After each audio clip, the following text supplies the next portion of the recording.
비록 메르센의 발표에 허점은 있었지만 수학자들은 이 식을 이용해 메르센 소수를 찾아내게 됩니다. 1957년 스웨덴 수학자 한스 리젤이 컴퓨터를 이용해 18번째 메르센 소수를 찾으면서 소수 찾기는 컴퓨터의 발달에도 큰 영향을 미치게 되죠.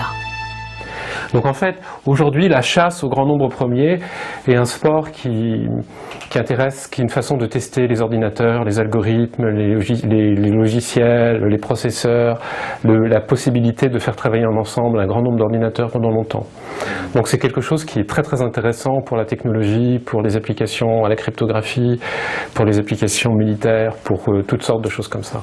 Donc on passe très très vite d'un domaine très abstrait, de maths, très gratuit, à des choses qui intéressent beaucoup de gens, qui ont beaucoup d'argent, beaucoup de puissance.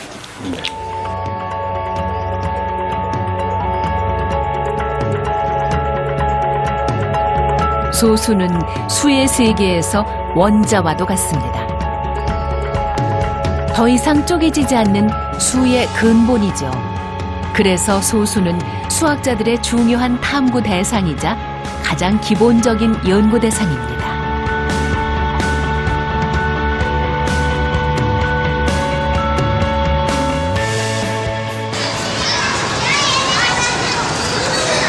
그럼 소수에 대해 좀 더 알아볼까요?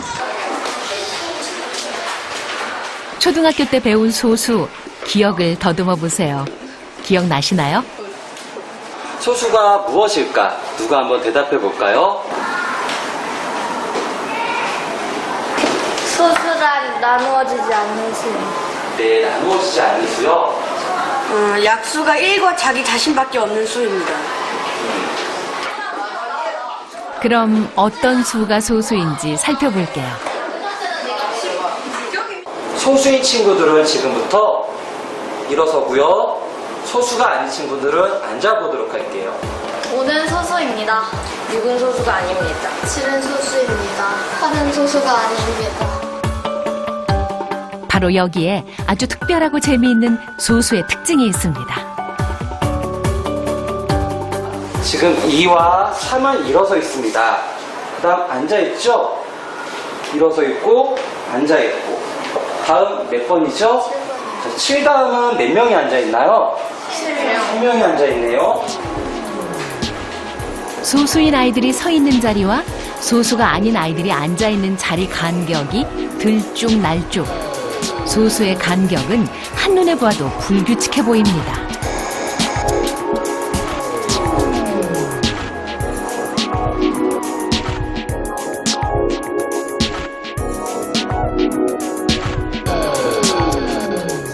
바로 여기에 수학 최대의 미스터리라 불리는 소수의 수수께끼가 있습니다.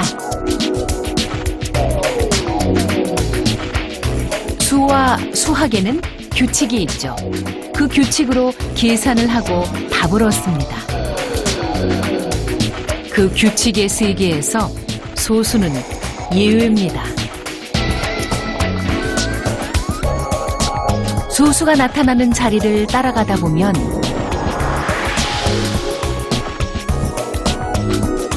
소수가 연달아 나타나기도 하지만 어딘가에는 아예 소수가 나타나지 않기도 합니다. 과연 이 소수의 발생에 어떤 연관성을 찾을 수 있을까요?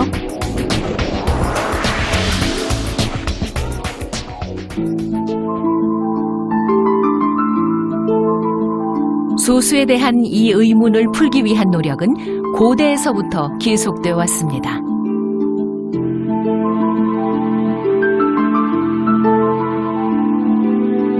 고대 수학자들은 소수를 알면 모든 수를 알 수 있을 거라 생각했습니다. 그리고 쪼개지지 않는 소수의 성질은 남성과 군인 등 강인함의 상징이 되기도 했죠.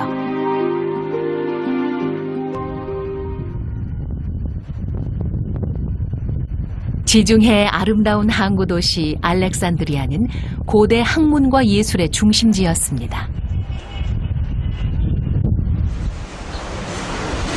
이곳에 있는 알렉산드리아 도서관은 고대 세계의 석학과 예술가들이 모인 학술과 배움의 장으로 세계의 모든 지식이 모여 있다고 해도 과언이 아니었죠.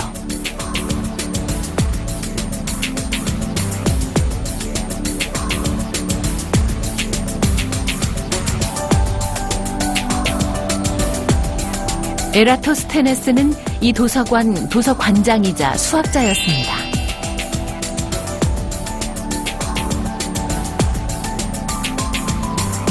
그는 1부터 1000까지의 숫자 가운데 어떤 수가 소수인지를 찾아냅니다. 에라토스테네스의 치라고 불리는 방법인데요. 우선 2의 배수를 하나씩 지워갑니다. 그리고 3의 배수를 지우고 지워지지 않고 남은 수 가운데 다음 수를 택해 그 배수를 지우는 과정을 되풀이하다 보면 소수만 남게 되는 것이죠. 고대 수학자들은 소수를 찾는 방법은 알았지만 얼마나 많은 소수가 있는지, 소수가 어떤 규칙을 갖고 있는지에 대해서는 어떤 답도 알아내지 못했습니다.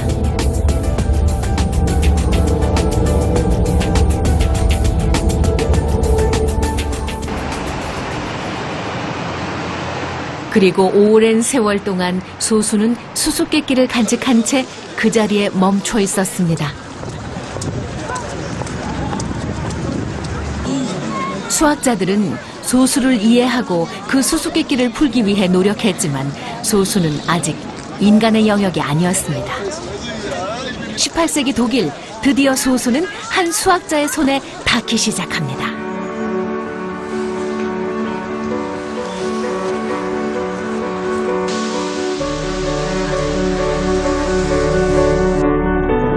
이곳에는 수학 역사상 가장 위대한 천재 중 한 명을 기념하는 박물관이 있습니다.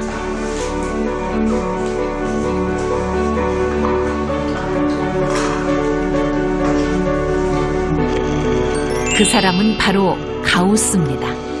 소수의 세계에 관심이 많았던 그는 그 안에서 규칙을 찾고자 했습니다.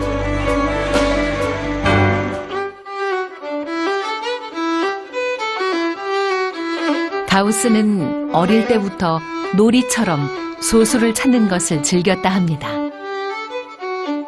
누가 가르쳐준 것도 아닌데 소수에는 특별한 무언가가 있다는 것을 어린 가우스는 알고 있었던 것 같습니다.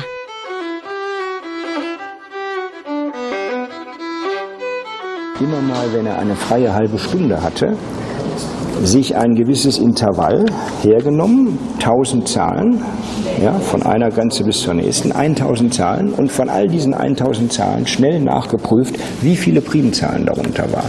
Und auf diese Weise ist er immer weitergekommen. Es gibt in seinem Tagebuch auf der letzten Seite das, was er Myriaden nennt, also ein Protokoll darüber, wie viele Primzahlen in solchen Tausender-Intervallen in der Reihe der natürlichen Zahlen drin sind. Das hat er einfach abgezählt. 이렇게 소수를 찾던 가우스는 의문을 가지게 됩니다. 일정한 범위 안에 얼마나 많은 소수가 있는가 하는 것인데요. 수학자들이 소수의 정확한 위치를 알아내려고 했던 것과는 전혀 다른 의문이었습니다.